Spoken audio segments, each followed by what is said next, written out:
Hi there, and welcome to Scheduling Fate. I'm Jamie McGee. I'm an author, astrologer, and I love helping those around me unlock the magic within them and hidden in everyday moments. Here at Scheduling Fate, you're going to find grounded insight to help you co create with the beautiful unfolding story of your life. Are you ready? Let's dive in. So, what does a new moon, Cancer season, Jupiter, Mars, Pluto, and a finger of God have to do with the energy that you are sitting with right now? Well, spoiler alert, we're going to dive into that today.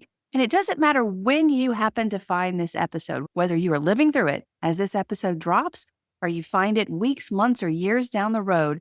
I guarantee you that the energy that we are working with has built the foundation of what you are experiencing and living through in this moment. Let's get into it.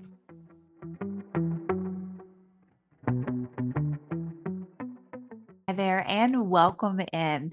All right, so with these episodes that I am starting to do, it is my hope that I can step outside of sometimes the complicated lingo of astrology or the patterns that we are personally and collectively working with, and more so just define or shape the tone or the energy that you are working with, and hopefully give you some insight that will help you no matter when you find this episode, whether you are listening to it as it drops or months and years down the road, that there's something in here that you can take home that's going to help you on your journey of growth, following that fated call that only you carry.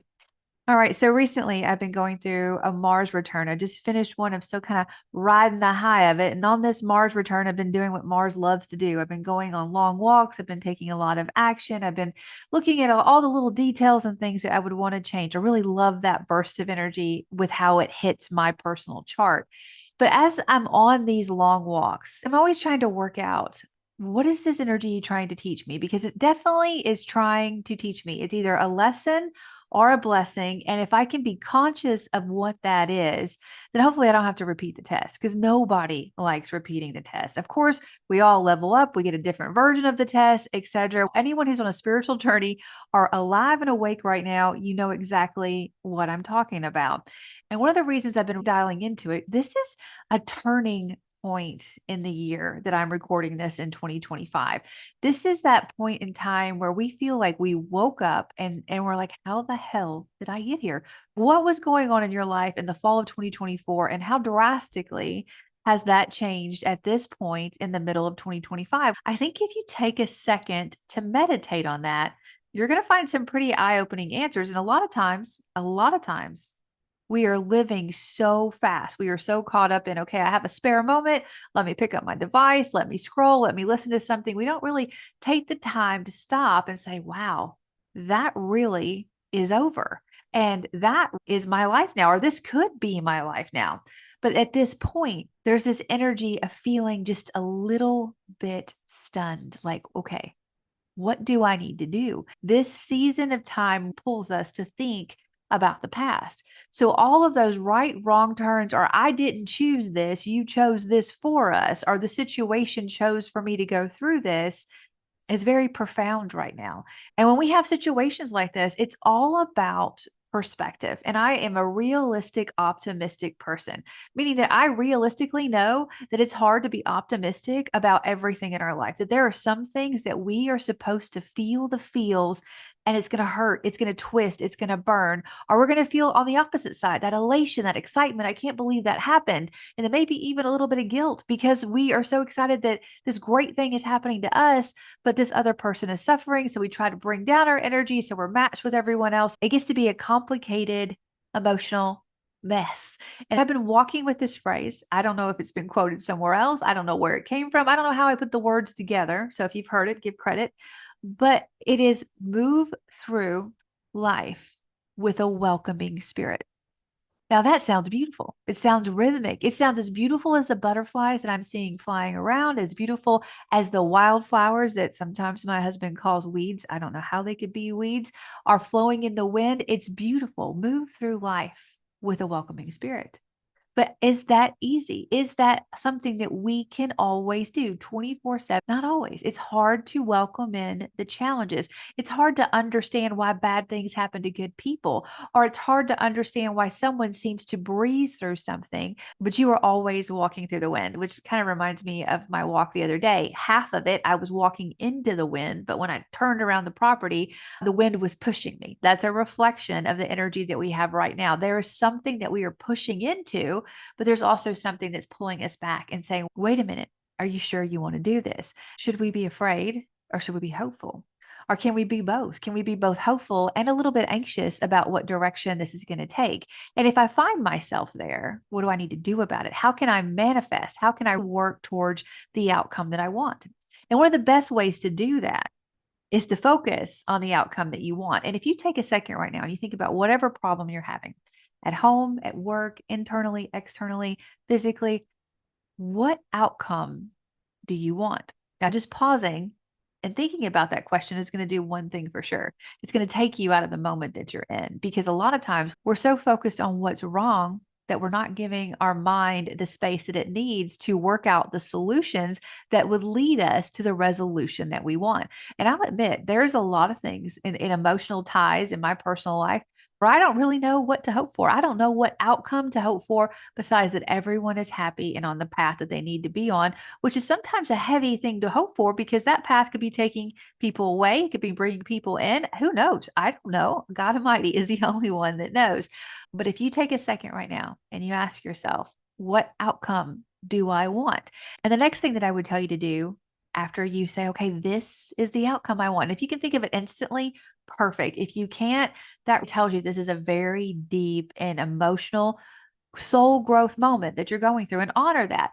Work out what outcome you want. Think about it, meditate on it, walk with it, go to sleep thinking about it. And once you figure out what outcome you want, or the first draft of your outcome, take a second and ask yourself, is this something that my spirit wants? Or is this something that my ego wants? Am I doing this to get the likes on social media, to get the praise from parents, to get the praise or jealousy from friends? Do I want this outcome because I want the accolades from the people around me? Something that I can't carry with me, something that's not going to matter in 5 or 10 or 15 years. Why do I want this? And if you find the outcome that you want leans more towards the ego than the spirit, then that's an invitation to go back and say, okay, that's not the outcome I want. This is the outcome I want. And you're going to dig in a little bit deeper and find a way to move through this energy. And I think that this is going to be something that you are invited to do a lot over the coming weeks. And I want to dive into what this season is. Of course, you've heard it on my weekly horoscopes, you've heard it on my monthly horoscopes.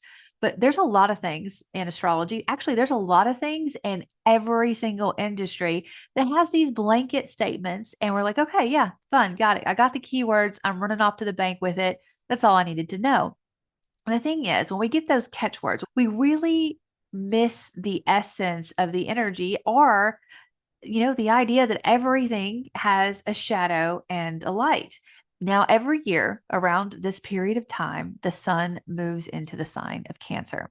And if you know what your chart is, you know the time that you were born, you can easily look and find that glyph of Cancer and say, okay, the sun is going to light up this area of my life.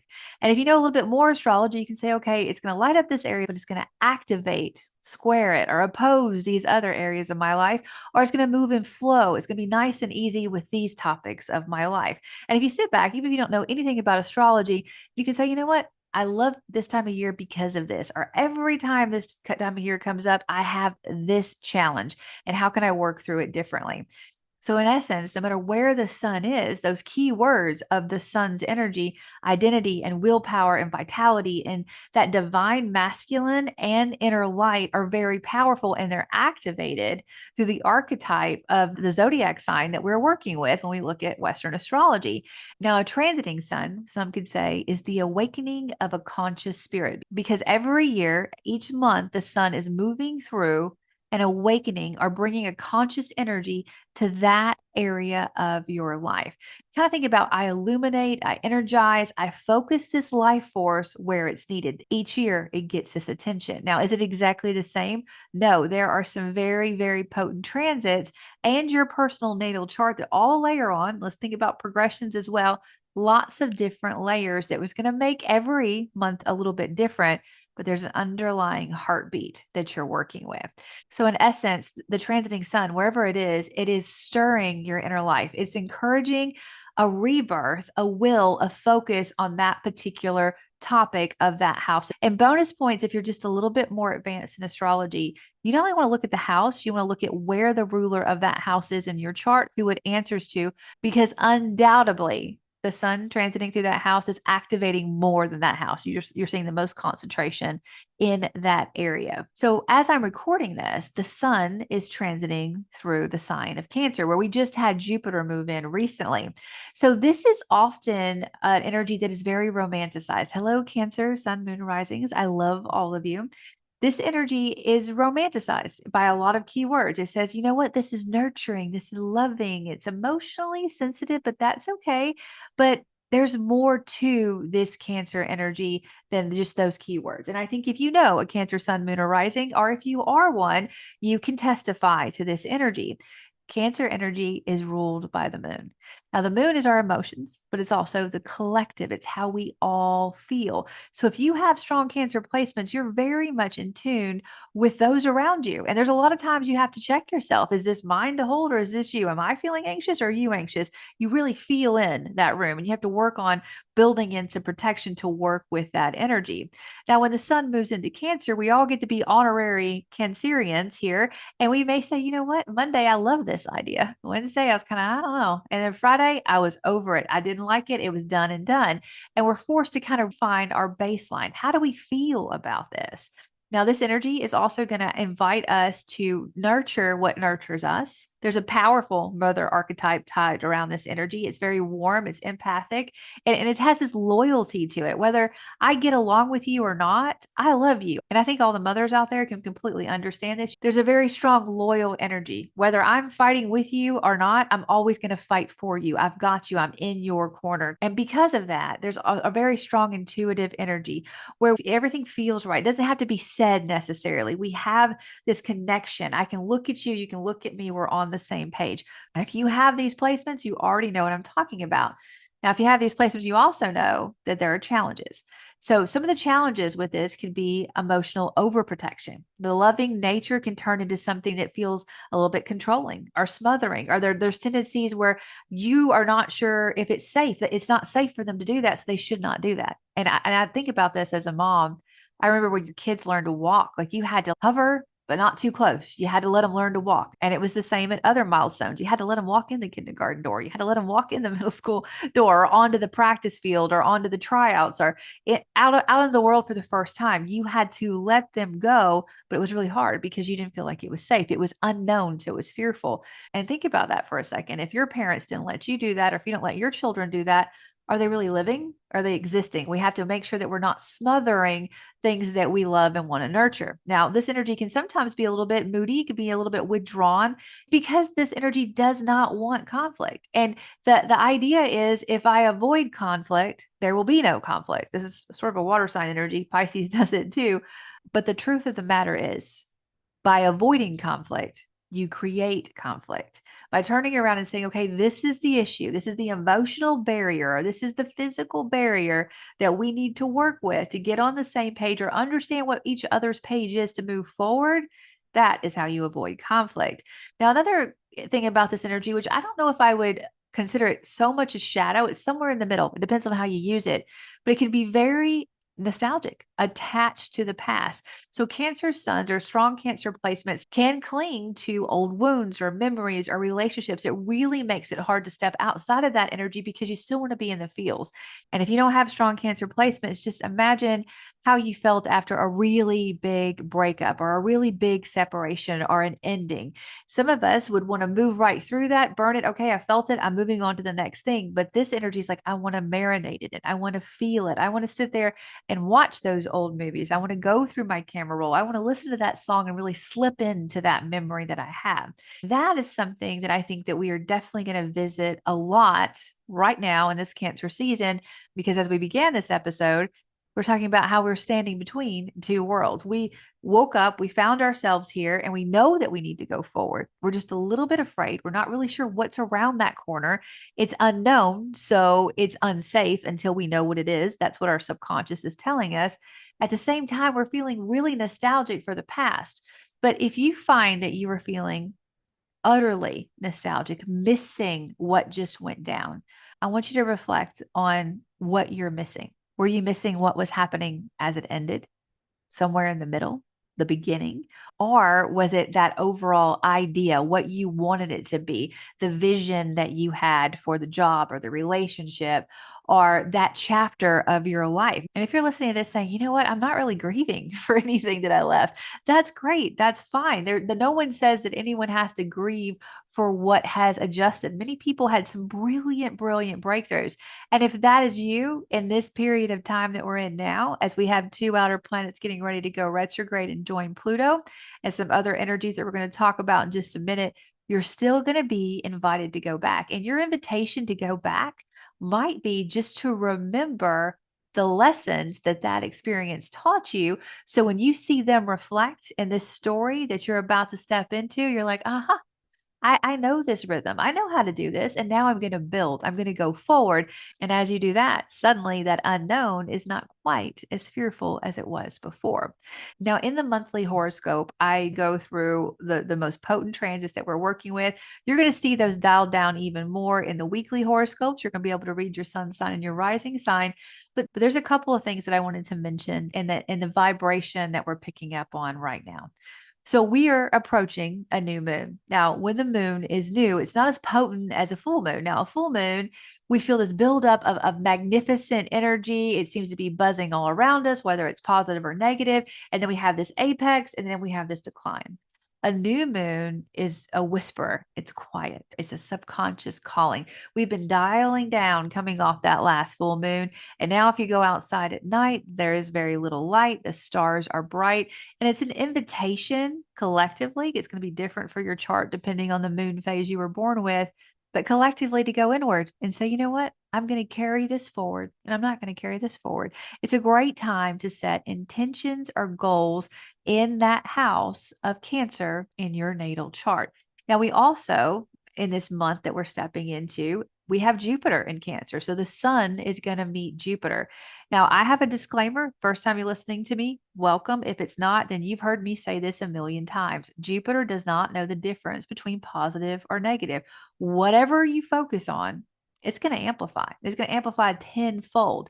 Now, the thing about this energy that we're working with now that has me smiling with a little bit of a tense grit of my teeth when I see certain people use energy unconsciously and not understand what it's attracting to them. And what I mean by that is that words are spells, and the power of attraction, whether you believe it or not, is always in action, and it's definitely fueled by emotion. Cancer rules our emotion. It's connected to the moon. So whatever we are emotionally tied to, Jupiter is going to amplify. When Jupiter was in Gemini, we could figure anything out. That was the motto. It's like, put it all on the table. I'll figure it out. I'll go this deep. I'll make sure it works out. It's fine. Bring it in. Bring it in. Now that it's in Cancer, it has to feel right. It has to be a full body yes in order for you to say, yep, I'm all in. I'm going that way, hands down. That makes sense to me. Let's do this. But again, this energy has powerful emotion behind it. So it's very important for you to be in check with how you feel. And that does not mean press down your emotions. That's not going to work either. You can't fool the universe. What that means is that we don't want to avoid the emotion, like we talked about a moment ago. We don't want to say, okay, if I ignore the conflict, then it goes away. We want to turn around and say, okay, this is how I feel about this situation. Why do I feel that way? And what do I need to unpack that or work with that or come to terms with that? What can I say that is good about this? Really pay attention to your language around this. And what I mean by that is recently I was in a conversation with someone in my personal life. And I'm here for it. If you want to rant, I'm listening. I got two ears. I can help you the best I can. And I let them. And then I said, so what good happened today? What was the best part? Like what was awesome? And it took them a second. They found something. And I was like, hey, let's build on that. And then we've been doing this for the last couple of days, going back and forth with it. And yesterday, as we're preparing for the new week, and what are you looking forward to? And they said, well, on Monday, at least enter what they had to do. And I was like, let's reframe that a little bit. Because when you are working with this cosmic energy right now in your personal life, if you find yourself saying, at least I get to, or at least I did this or whatever, you are telling the universe, that's all I wanted. Bottom dollar, at least. Ah, poor me. At least I get to do this. By saying at least, you're drawing the line on the floor like, well, I didn't get any of that, but at least I got this. So instead of saying at least we had the dance, or at least I got to see you, or at least I knew them, you can say, I'm so happy that this memory impacted me. So as you are not avoiding conflict, but tapping into the emotion, and you're asking yourself, why do I feel this way? What do I need to do about it? Watch the language that you use about the situation, because that will fuel your emotions, and your emotions are informing not only Jupiter, but the sun in Cancer, and this powerful, nostalgic, emotional energy that is asking us to reflect on where we are right now. And we will be nostalgic for good times. We will be nostalgic for the idea of something that we thought was going to work out that didn't. We're going to be nostalgic for something that worked out beautifully, but the chapter had to progress into this new chapter or this new story. It could go any way and every way in between. Now, recently, as we kicked off Cancer season, the sun squared Saturn, it squared Neptune. It underlined the fact that we have to understand how we got here, whether it's collectively or personally. We have to look back at the systems, the structures, the rules, the vision, the idea, the clarity, the lack thereof that led us to this point. And what are we going to take forward? What do we need to just end? It's done and done. And let's take this precise, clear action. And the reason I'm saying precise and clear is because Mars is in Virgo. Mars in Virgo is precise. Mars in Virgo says we're not going to throw the baby out with bathwater. We're going to figure out how to change the bathwater, and we're going to make sure we have a nice, shiny, clean baby moving into the new story that we're trying to work on. Now we're all living in that energy as I am recording this, but we're also moving towards a new moon, and we're moving towards the sun and Jupiter meeting. And that's an abundant, powerful energy. The sun and Jupiter in Cancer, that's once every 12 years. You want to mark that on your calendar. You want to make sure that you're in this space that says, this is how I want to feel. This is my emotional connection.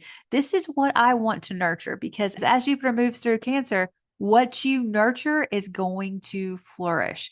We want to nurture things that we want to see flourish. And the sun is going to illuminate that. It's going to light it up.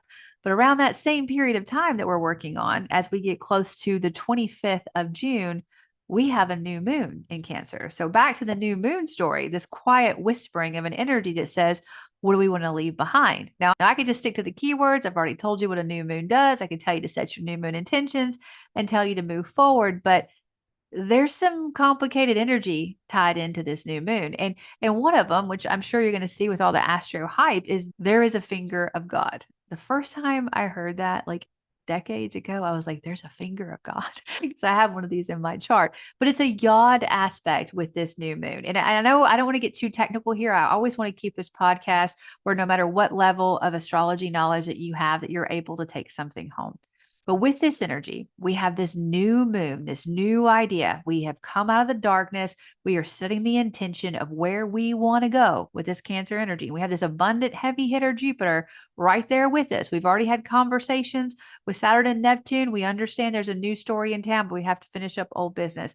We have this new moon energy, and it's getting along with Mars and Virgo. Mars and Virgo is saying this is the detail, this is the transition, this is the little tiny actions that you can take every day in your rhythm, in your ritual to move towards that ambition that you have. So these two energies are getting along. They're like, I have an idea. He's like, I have an idea. We're really thinking about how we can take these precise, to the point actions. But these two placements, the sun and the moon, making the new moon, and then Mars and Virgo are in quincunx with a retrograde Pluto in Aquarius. And I know I have a lot of Aquarians that follow me. You guys rule my third house, and be sure to say hi in the comments. This new moon and Mars is in quincunx with your Aquarian placements. So what does that mean? So quincunx is an interesting energy where you can satisfy both points, but not at the same time. Try to wrap your mind around that one. You're either able to lean into this side and make them happy, but as you make them happy, the other energy gets a little grumpy. So you run over to the other side. You try to make that side happy, but the other side gets upset because you're giving its attention away. And if you were born with quincunxes in your chart, you know exactly what I mean. So when we have a yod, Y-O-D, quote unquote, a finger of God, this could be considered a rare aspect pattern, but it's definitely a potent aspect pattern that involves two quincunxes, which we've already mentioned. We have the new moon quincunxing Pluto, we have Mars quincunxing Pluto, and then a sextile. The new moon and Mars are getting along. And when all these energies are in concert, depending on whatever planets they are in your natal chart or in the transiting sky that we're working with, it signals a faded karmic pressure to evolve. Sit with that. A faded karmic pressure to evolve.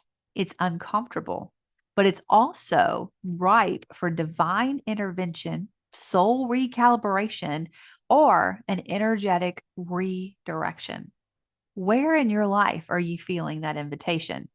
I don't think you need to know your chart or have it to know the answer to that. But again, you want to pay attention to where those houses are in your chart. This is your Cancer house, your Aquarius house, and your Virgo house. They are all trying to tell you a story right now. And some of the themes that you may be working with is that karmic pressure to evolve your relationship with power, control, and transformation, especially in areas that are related to emotional security. That's the Cancer part. And practical action. That's the Mars and Virgo. And the reason we're using all these keywords rhythmically wrapped around this is because Pluto does represent power and control and transformation. This has to end for this to begin. And we have to realize where we are surrendering our power, where we have given it up religiously for weeks, months, years, generations. And how can we pull it back to us? And we are going to have to reflect to see this because Pluto is in retrograde. There's a lot of little key nuances that we're working with. So with this energy, we have a new moon at 4 degrees of Cancer on June 25th, 5:31 a.m. Central Time Zone. You want to look at it for your own time zone. It seeds emotional rebirth. This is the new story that we're stepping in. This is a time to plan intentions around emotional healing, belonging, intuition, and what feels safe to you. Yet at the same time, this energy is under a little bit of pressure. It's no longer enough for you to seek comfort. You are being asked to evolve beyond your usual emotional responses to the situations that you're in. You're in a new story. Now, Mars in Virgo, this is one of the action arms of this finger of God that we're working with. And Mars says, do the work, get clear, and improve. It brings a practical, refined, task oriented energy. But under this yod, it's not about productivity. It's not about how many steps you walk in a day or how much action you physically take. It challenges you to act in ways that are aligned with a higher purpose, not perfectionism or control. I mean, I know that's interesting to think about because we're in Virgo. Virgo tends to like perfectionism. And if it can perfect something, then it can control it. But when you have to take actions that are aligned with a higher purpose that you are unclear on, all you have to follow is your faith. It's going to be hard for you to know which direction to take.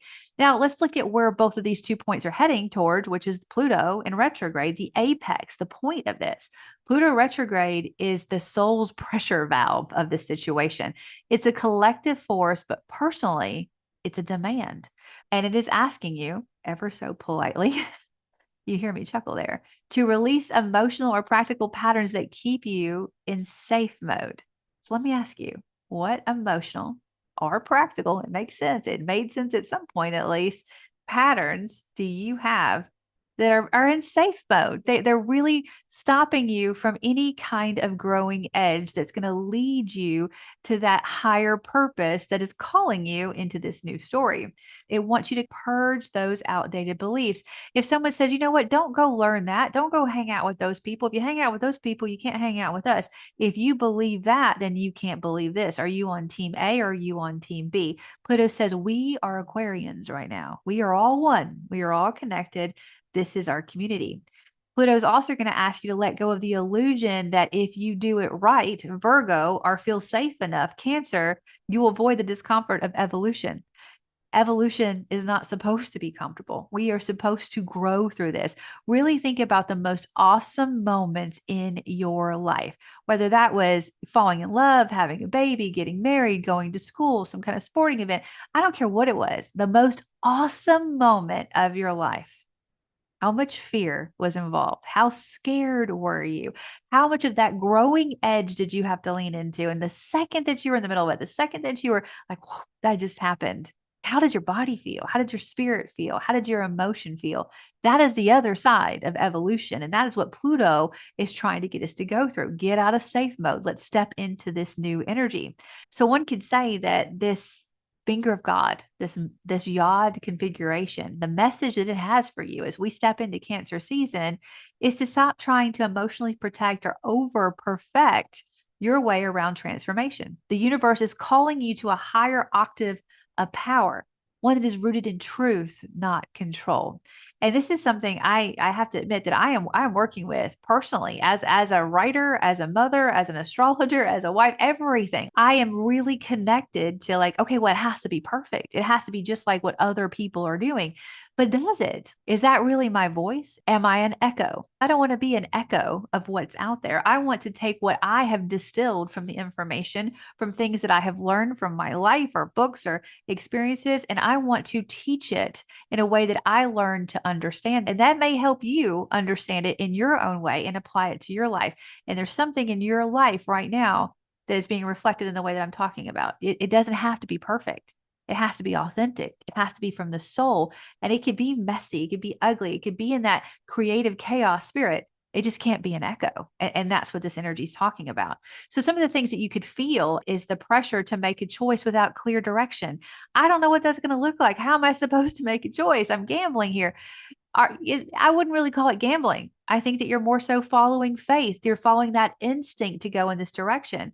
You may also feel emotionally raw, but needing to take practical steps. Practical steps aren't always fun. Think about any health journey that you've ever been on or learning journey. You have to go through this whole detox, this whole mindset, mentally, spiritually, physically, to get from where you are to where you want to be. You have to lay down the addiction of not wanting to do something and pick up the addiction of wanting to get things done. You may also find that you are confronted by internal resistance to change that can't be undone. You know, once you've done this, it's done. You've done it. You are definitely in a new story. There is no, it might happen. Should it happen? Let's talk about it. Let's kind of sit with it. It's definitely happening. This is your life. You're moving into this new story.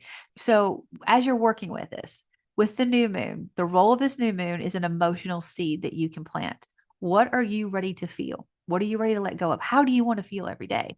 Mars and Virgo, that's the activation of this energy. What aligned action can you take despite the discomfort? And when you start thinking about that discomfort, again, going back to earlier in the podcast, if you focus on the problem, my problem is this is going to be uncomfortable and I can't get around how uncomfortable this is going to be. That's the moment where you want to say, what is the outcome? What is the end? And when you meditate on the end and you're sure that that end goal is not wrapped around ego, but spirit, then you will be able to move through the discomfort with a level of grace that will astound your soul. You just have to have faith that you can do that. Now, Pluto and Aquarius, this is the soul pressure. And the question is, what deep transformations is your soul demanding of you right now? And that question, on some level, should be easy for you to answer. But I would wager that many of us are going to have to go layers and layers and layers deep to hear this because it's lost in the noise. It's lost in not the chaos of creation, but the chaos of noise all around us, all the information. You're going to have to go into that new moon quiet space and energy to find what Pluto's trying to show you. And something to note here is that you cannot control what's coming in, but you can align your inner world with your highest self. That's the real alchemy of this finger of God, this yod that we're working with. You are planting seeds for emotional rebirth. You're taking humble steps. You're taking grounded action. You're letting go of the emotional and practical habits that have led you to this point, any blocks that are stopping your evolution, and you're trusting the growth path that you're on, the healing path that you're on, because you are being redefined as you step into this energy.